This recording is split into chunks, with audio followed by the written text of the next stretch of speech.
Hey guys, this is Scott from Trim That Weed, and today we're going to talk about how to drive bats out of your attic.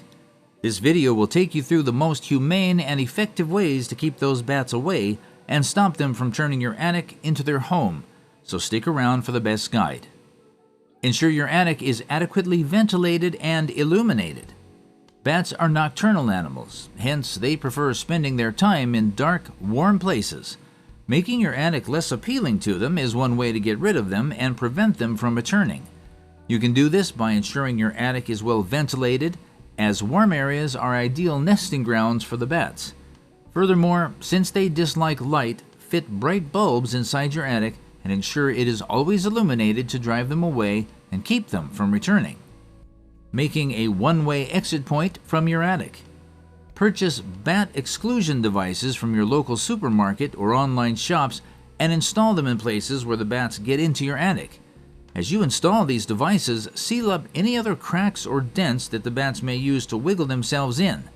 These bat exclusion devices work in a way that allows for exit but makes it impossible for re-entry.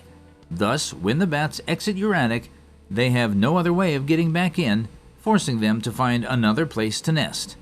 Ensure you follow the manufacturer's instructions on how to safely and adequately install these devices. Hiring professionals to do it. Since some bats carry diseases transmissible to humans, and laws in some countries make it illegal to kill bats as they are part of wildlife, hiring a professional for the job will also be effective, especially when dealing with a massive population of bats in your attic. Furthermore, newly born bats cannot fly. Hence, if you manage to scare away the adult bats, the babies will remain behind, and this might be more problematic.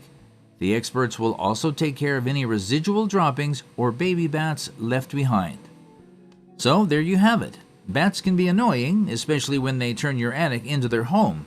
However, dealing with unwanted bats in your home does not have to include violence. I hope this helps. Feel free to leave a comment, like, and share this video. Till next time.